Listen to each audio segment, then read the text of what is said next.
Zwelinzima Vavi, when people have asked you about going into governance, you've said things like, I'm not going to abandon my post for personal glory.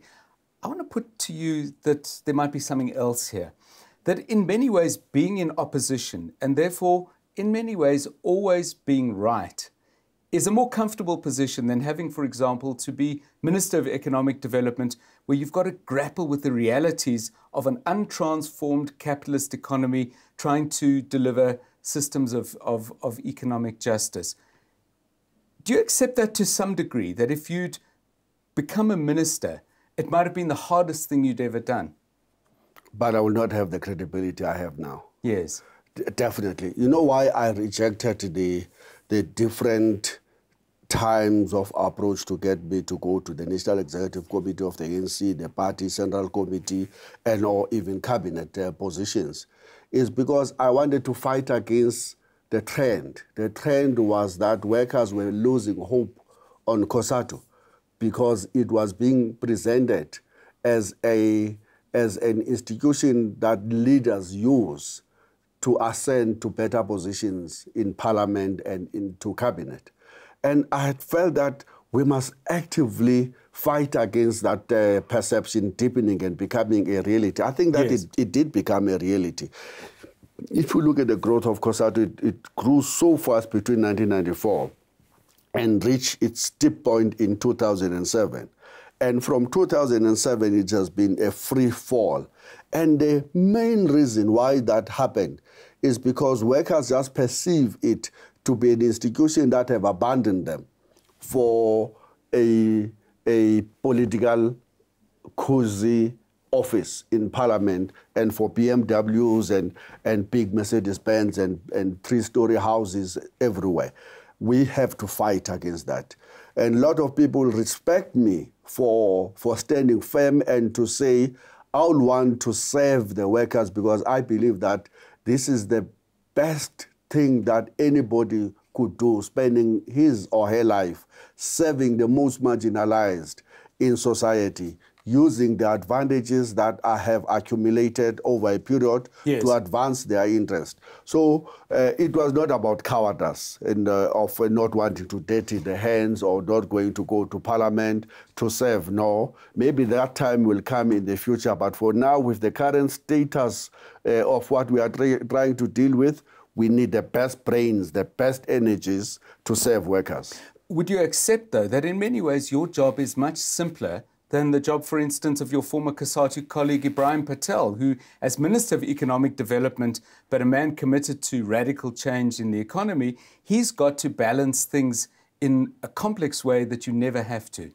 Absolutely. That's correct. But for him, it was absolutely even worse. Yes. And this is where, and in fact, we lost Zuma and the presidency, which we regarded as representing political uncertainty, economic policy uncertainty, zigzags that were seeking to serve the workers at night yes, and the capitalists during the day. In my view, the ANC have long been hijacked by the black middle class and by the aspirant capitalist class in society. And the workers now are an appendage only to serve only as a voting cattle in times of elections, and they play no other role except that. The alliance is a farce. It doesn't work in reality. The leaders of COSATU SACP know that they are not driving the transformation. There's only one campaign that they can ever participate in, and that is a campaign to ensure that the ANC is returned to the government with even larger supporters. And that's all they do. It's not a vehicle yes, for transformation. So the likes that we send there and the discussions we're having with them all the time show us that, look, maybe, and that's why I've come to the conclusion myself, the time to unite the left and to create a workers' party that will serve the working class in a broader sense and broad labor front of organizations that are capable of winning election, maybe is the only way to go now. Mr. Vavi, there's a big battle on the go at the moment for who is the custodian of the idea of radical economic transformation, whatever you call it. does that create opportunity because it puts it quite high up the political agenda, or does it create confusion where anybody can come along and say, we are committed to land expropriation without compensation, we're committed to nationalization without necessarily having any track record of that? What's the balance between the opportunity and the chaos? There have been some confusion, and the confusion have been created by the Zuma project. Yes. Because in public, they had a platform more than we could to continue to talk about radical economic transformation. In fact, the people who support President Zuma even now say that he is the father of radical economic transformation. Can you believe it? And so it's getting discredited. And so if you look at my tweet this morning, I was decrying the fact that he have received over R1 million worth of cows from another thief, clearly from the Northwest. And people say, that's your radical economic transformation. They say this in a sarcastic way, obviously. Yes. You have discredited the concept, but it doesn't mean that it is a wrong concept or wrong ideal. I think it's an ideal that we should be pushing. The reality, and let me go back to this point, John. The reality, 24 years of democracy in South Africa has meant that those who were the beneficiaries of the past remain largely, not all, largely the face of beneficiaries of the post-1994 era.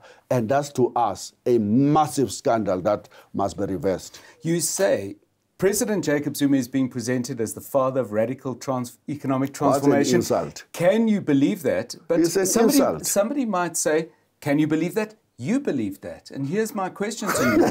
As you sat down, can you believe it? As you sat down with President Jacob Zuma in the times either side of the Polokwane conference, did he ever share with you ideas about economic transformation? Did he ever say, why don't we try this? Why don't we explore that?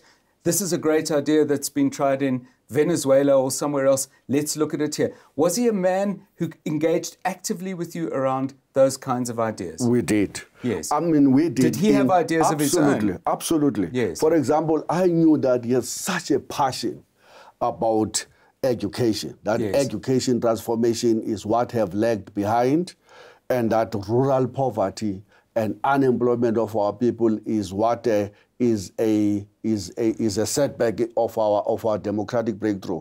And he was passionate in the discussion, and I honestly believed that that's what his presidency will be about. Yes. I was wrong, because one thing I didn't know about him was that when he speaks to me at night in his house, he will say something opposite to what he says to me at night to someone else. Yes. He's a man who must be everything to everybody, which is impossible. He doesn't know that in society you have to stand for certain ideas, and you must accept that some people are going to hate you like poison for yes. standing for those ideas, and others will appreciate that you stand for A, B, C, D, and that you are consistent, you are predictable, and that you are never doubted where you stand and how you will respond against any particular issue in society. I think President Zuma lacked the other part. He doesn't appreciate that you have to choose a side in society, and you have to make yourself unpopular because that's what you represent. Mr. Vavi, you've been accused of many things, and you've had some specific scandals, a sex scandal earlier in a couple of years back. People have made allegations against you of being corrupt. What have you learned from those things? If you do something in dark corners, be assured that it will one day come into the open. The sex scandal was the lowest point in my political life, because it just opened myself up to my political enemies, who took the full advantage of it. And they have been raving off it until this moment. And I don't want to say, what about you, what about the people you wanted to support? Yes. Because I said that I want to establish good moral standards myself. I've accepted that this was a blunder of unbelievable proportions, and that's why I humbled myself at home to my wife and to the rest of the family, and eventually to the political cycles. And many people have moved on, and they regard that as a scandal of the past, as long as I don't repeat the same mistake again. Secondly, they use the very area where I'm regarded as strong at, the issue of fighting corruption. And by accusing me of corruption, buildings, the equipment that we were buying, and they even tried to say that my wife was a beneficiary in all of that. And they took me to two forensic audits that were running parallel. They couldn't find evidence to back the headlines that they put up against me throughout 2012 up to 2014. Many people, Mr. Vavi, say the personal is also political. You spoke about an aspirant capitalist class. That could be a decent description of your wife, Noluthando, who is an aspirant business person. How do you resolve those contradictions at home? Because your critics might say that makes you a socialist by day, but at home you have business growing and booming that would put your wife in a position one day where you might have to nationalize her assets. Unfortunately, my wife is a typical example of a black woman trying to make into business, battling in a world of white men up to this moment. She doesn't possess all manner of beauties that others are boasting about. She cannot afford to take me to the best destinations of holidays. She's a battling small business person who's trying to do trucking business. And that's what she has been trying to do for the past 10 years. It does bring about contradictions. There's no doubt about it. Whenever you employ a truck driver, the contradictions start. Whenever you employ a cleaner, the contradictions start. And I know this from a practical experience. I have had to represent those workers at home at times to say, no, no, no, no, no, no. Yes, who wins the arguments? I always win. Okay. Maybe that's why a business is not taking off. I don't know. Mr. Vavi, I always finish by offering my guests 3 wishes. What's your wish for the trade union movement? Unity, growth, relevance, taking up issues of workers in the workplace and society, and changing the lives of workers. That's my first wish. What's your wish for the country? Growth of the economy in a manner that gives prosperity for everybody, to see redistribution of wealth from the rich to the poor. What's your wish for yourself? Continue to serve with honesty the people of this country until I go to my grave. Thank you very much for joining us on Under the Skin. Thank you very much.